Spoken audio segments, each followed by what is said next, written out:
नाम था ब्राह्मण सिख हिस्ट्री, ये ईमेल का नाम था और इसमें इतिहास का उल्लेख किया गया था जिसे बहुत कम लोग जानते हैं। इसमें ब्राह्मण मूल के सिखों के दर्द को भी बयां किया गया था, इसलिए मैंने सोचा कि इसे लोगों तक सार्वजनिक करना चाहिए। वैसे मुझे ईमेल भेजने वाले ब्राह्मण सिख इस विषय पर शीघ्र ही एक लेख भी लिखने वाले हैं जिसे वे आपके सामने शीघ्र लाएंगे। आपने ब्राह्मण सिखों के बारे में सुना है। इसी ईमेल को मैं सारांश के तौर पर आपके सामने रख रहा हूं क्योंकि यह एक बहुत बड़ा ईमेल है। यह एक वास्तव में एक लेख है और उसका संक्षिप्त रूप आपके सामने रख रहा हूं। इस ईमेल में लिखा गया है कि सिख धर्म ने भारतीय समाज से कई समुदायों को आकर्षित किया। ऐसा एक समुदाय था पंजाबी सारस्वत ब्राह्मण समुदाय। ब्राह्मण सिखों में से अधिकांश हजारा, एबटाबाद, रावलपिंडी, झेलम और जम्मू कश्मीर के मूल निवासी थे और पंजाब में एक बड़ी आबादी आज भी मौजूद है। यह लेख आपको इस समुदाय और सिख धर्म में उनके योगदान के बारे में थोड़ा सा बताता है, यानी ब्राह्मण सिखों की बात कर रहे हैं। इतिहास एक विशाल विषय है और यह लेखक यानी ईमेल पे जो आर्टिकल भेजा गया है उसके लेखक कह रहे हैं कि लेखक इस विषय पर बहुत कुछ जानने का दावा भी नहीं करता है, इसलिए यथासंभव निष्पक्ष रूप से साझा करने का प्रयास किया गया है। इस लेख के शुरुआत में लिखा गया है कि हम उनके बारे में अधिक क्यों नहीं सुनते, यानी सिख ब्राह्मणों के बारे में। शुरुआती सिख इतिहासकारों ने सिख इतिहास की घटनाओं के लिए काव्यात्मक इतिहास लेखन का उपयोग किया, जो काल्पनिक वास्तविकता और चमत्कारों के प्रति प्रेम से भरे थे, जिनके कारण घटनाओं का अतिशयोक्ति, अस्पष्ट तथा गलत दस्तावेजीकरण हुआ। उनके प्रति निष्पक्ष होने के लिए आधुनिक इतिहास लेखन तब अस्तित्व में नहीं था, इसलिए इन लेखकों ने अभी भी मूल्यवान जानकारी प्रदान की, लेकिन ऐसा कुछ नहीं जिसे शाब्दिक रूप से सत्यापित इतिहास के रूप में लिया जा सके। उन्होंने मुख्य रूप से विभिन्न स्रोतों से एकत्रित मौखिक इतिहास दर्ज किया, जिसने त्रुटियों और व्यक्तिगत धारणाओं के लिए जगह दी, क्योंकि आधुनिक मानकों का उपयोग करके तथ्यों का सत्यापन कभी नहीं किया गया था। इन ग्रंथों को आधुनिक कवियों, धातियों यानी गाथा गीतकारों और कथाकारों यानी मौलिक कहानीकारों द्वारा उस समय की राजनीतिक परिस्थितियों के अनुरूप नई कहानियों का निर्माण करने के लिए आगे बढ़ाया गया था। तब ग्रामीण सिखों की मंडलियों को प्रभावित करने के लिए तथ्यों की आवश्यकता नहीं थी, केवल आत्म प्रशंसा ही साधन बन गई थी। विचित्र अतिशयोक्ति उनके प्रदर्शन का हिस्सा थी, जहां धार्मिक प्रदर्शनों में मनगढ़ंत कहानियों का उपयोग करके ब्राह्मणों पर छोटे हमले आम थे। हालांकि ब्राह्मण सिखों की सिख संस्थाओं के सभी क्षेत्रों में उपस्थिति थी, लेकिन धार्मिक एकता के लिए चुप रहे। इससे इन प्रचारकों यानी कवि, शर, कथाकार, दादियों आदि को अपने अनुकूल कथा गढ़ने की पूरी छूट मिल गई थी। पहले सिख पंडित हरदयाल पुरोहित को काले रंग में रंगा गया और गंगू के विश्वासघात की झूठी कहानी को लोगों के बीच खूब प्रचारित किया गया। साथ ही गुरु तेग बहादुर के साथ कश्मीरी पंडितों की मुलाकात को सिख गुरु के रूप में प्रचारित किया गया, जो हिंदुओं की मदद करे थे, जबकि वे सिखों के रूप में गुरु दरबार में गए थे, ब्राह्मण के रूप में नहीं। झूठ को बार बार दोहराने से ग्रामीण सिखों में यह धारणा बनती चली गई कि ब्राह्मण उनके दुश्मन हैं, जबकि ऐतिहासिक रूप से यह सच्चाई से कोसों दूर था।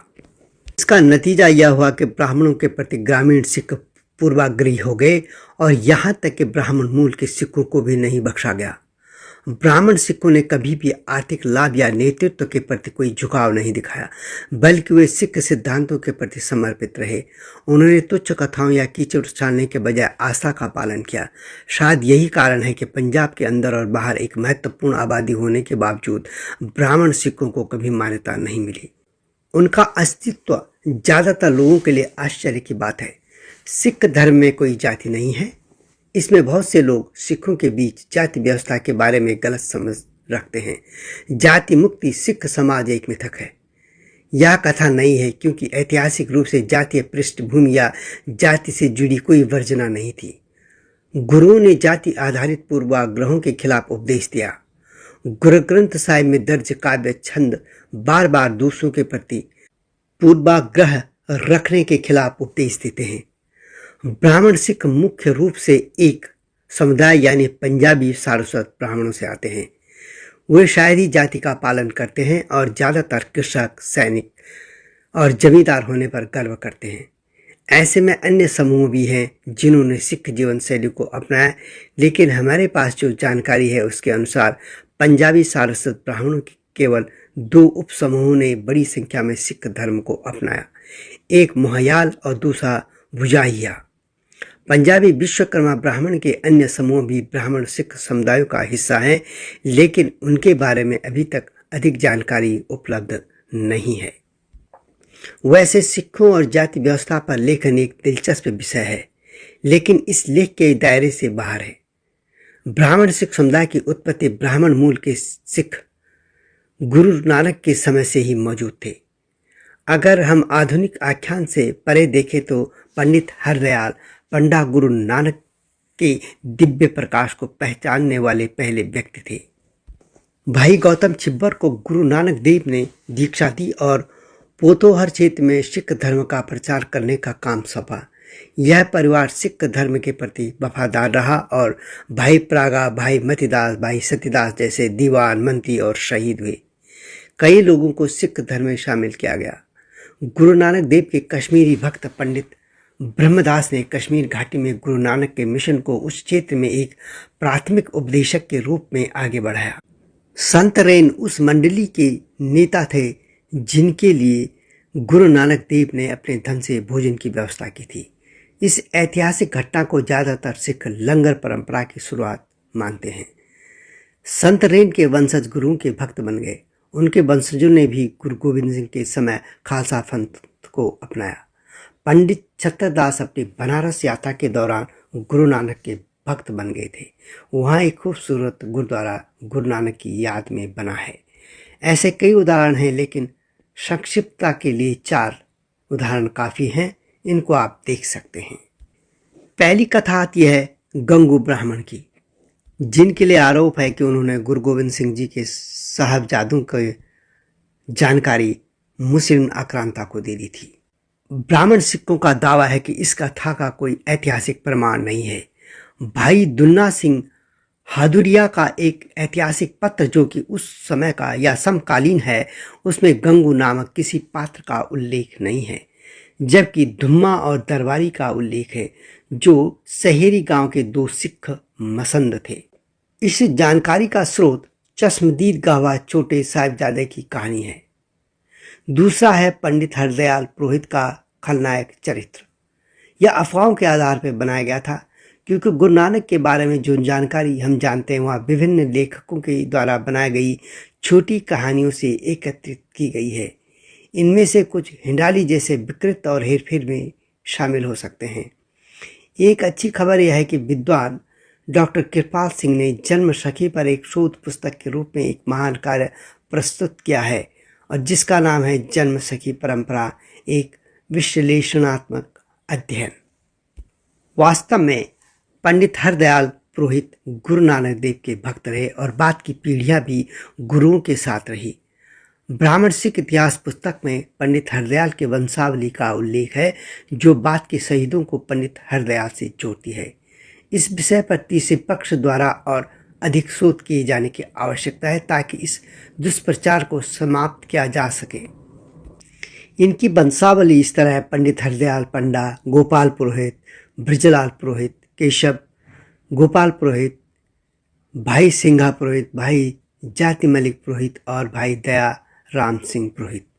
गुरु गोविंद सिंह पंडित हरदयाल की वीरता से इतने प्रभावित हुए थे कि उन्होंने श्री दशम ग्रंथ में इनका उल्लेख किया था। इसी तरह गुरु तेग बहादुर के साथ कश्मीरी पंडितों का हिंदू के रूप में चित्रण अद्भुत है। दरअसल उन्हें नानक पंथी कश्मीरी पंडित कहना उचित होगा। गुरु नानक की कश्मीर यात्रा के समय से ही ये अस्तित्व में थे। इन परिवारों को गुरु नानक की शिक्षाओं में आस्था थी और उन्होंने मिशन को आगे बढ़ाया। ऐसा ही एक परिवार था जिनकी गुरु के प्रति गहरी श्रद्धा थी। पंडित कृपाल राम दत्त, जो बाद में खालसा बन गए और अपने भाई के साथ अपने प्राणों की आहुति दे दी थी। गुर के ऐसे सिख जैसे भाई कृपाराम दत्त ने ब्राह्मणों के प्रतिनिधिमंडल के साथ दौरा किया था। इतिहासकार हरिराम गुप्ता ने अपनी पुस्तक सिखों का इतिहास में भट्टवाही मुल्तानी सिंधी से प्रविष्टि प्रदान की है, जो बताती है कि प्रतिनिधिमंडल को गुरु तेग बहादुर का आशीर्वाद और गुरु नानक की सुरक्षा का सांत्वना संदेश मिल रहा था। इतिहासकार J.S. अग्रवाल ने अपनी पुस्तक गुरु गोविंद सिंह अ बायोग्राफिकल स्टडी में भी इस बैठक के बारे में लिखा है। कश्मीरी पंडितों ने जून 1675 में माखोवाल में गुरु तेग बहादुर से मुलाकात की थी, जबकि प्रतिनिधिमंडल के सदस्य ज़्यादातर नानकपंथी कश्मीरी ब्राह्मण थे। उन्हें पीढ़ीगत सिख पंडित कृपा दत्त राम दत्त, बाद में भाई कृपा सिंह दत्त द्वारा गुरु तेग बहादुर के दरबार में लाया गया था। अकाली कौर सिंह के पूर्वज भी इस प्रतिनिधिमंडल में शामिल थे, जिनका नाम त्रिलोकीनाथ रैना था, यानी ये कश्मीरी पंडित की बजाय नानकपंथी ब्राह्मण थे। ब्राह्मण सिखों के कुलों की संक्षिप्त सूची इस प्रकार है: ऋषि, शासन, काला, कालिया, छिब्बर, दत्त, ऋषम, सुदान, पंधा, वासुदेव, ईसर, दत्ता, भारद्वाज, पुंज, रीन, बाली, देवगन, जोशी, रामदेव, रैना, तारा, वशिष्ठ, और यह सूची और भी लंबी हो सकती है। यह दावा करना अतिशयोक्ति नहीं होगा कि ब्राह्मण सिख प्रचारक सिख धर्म के प्रचार में सबसे आगे थे। गुरु नानक के समय से ही सिख गुरुओं द्वारा उन्हें परिवार के सदस्य के रूप में माना जाता था। संत रोचा सिंह, अकाली कौर सिंह और ज्ञानी हरिदित्त सिंह जैसे बात के प्रचारक महान उदाहरण हैं, जिन्होंने सिख धर्म के प्रचार मिशन में महान भूमिका निभाई। संत रोचा सिंह ने अकेले ही सबसे बड़ा प्रचार मिशन चलाया और हजारा, एबटाबाद, झेलम, पोटोहर और जम्मू कश्मीर में हजारों सहजधारियों को खालसा पंथ के अंतर्गत लाए। अकाली कौर सिंह ने कई प्रचार मिशन चलाए और अफगान सहजधारियों को खालसा पंथ में शामिल करने में अग्रणी भूमिका निभाई। ज्ञानी हरिदित्त सिंह ने उत्तर प्रदेश में प्रचार मिशन चलाया और बड़ी संख्या में हिंदुओं को सिख पंथ में शामिल किया था। संत रोचा सिंह वे प्रमुख प्रचारक थे जिन्होंने गुरु गोविंद सिंह से दीक्षा लेने के बाद बड़ी संख्या में लोगों को खालसा के दायरे में लाए। अकाली कौर सिंह निहंग रैना वे कश्मीर के प्रमुख मूल रैना जाति से थे और प्रमुख प्रचारक थे जिन्होंने अफगान सहजधारियों को खालसा धर्म में शामिल किया और कश्मीरी सिखों के उत्थान में बड़ी भूमिका निभाई। उन्होंने सिख धर्म पर कई बेहतरीन विद्वत्तापूर्ण रचनाएं भी लिखी। इंद्रजीत सिंह की पुस्तक अफगान हिंदू और सिख में लेखक ने अकाली कौर सिंह की अफगानिस्तान यात्रा की जानकारी और घटना साझा की है। इसी तरह ज्ञानी प्रताप सिंह जत्थेदार अकाल तख्त साहिब के ब्राह्मणों के शासन जाति से थे। वे उग्रवादियों की निंदा करने के लिए प्रसिद्ध थे, जिस कारण 80 वर्ष की आयु में उनकी हत्या कर दी गई थी। ज्ञानी हरिदित्त सिंह रीन गुरमत संगीत शिक्षक व उपदेशक थे। इसी तरह ज्ञानी हीरा सिंह दर्द पंजाबी कविताओं में एक सशक्त उपस्थिति है। इसी तरह एक और नाम है विधाता सिंह तीर। इसी तरह भाई फेरू सिंह, भाई पंजाब सिंह, भाई रोचा सिंह, भाई मेला सिंह, भाई मन्ना सिंह, भाई मंगल सिंह, महंत रतन सिंह, महंत अवतार सिंह, महंत मुहर सिंह, महंत मंगल सिंह, महंत बचित्तर सिंह, महंत मंजीत सिंह आदि ब्राह्मण कुल के थे। देश विभाजन ने कई अन्य समुदायों की तरह ब्राह्मण सिखों पर भी बहुत गहरा प्रभाव डाला। इस समृद्ध समुदाय को अपनी जन्मभूमि छोड़कर नए भारत में दरिद्र शरणार्थी के रूप में बसना पड़ा। वर्तमान में ब्राह्मण सिख भारत के कई हिस्सों में बसे हुए हैं।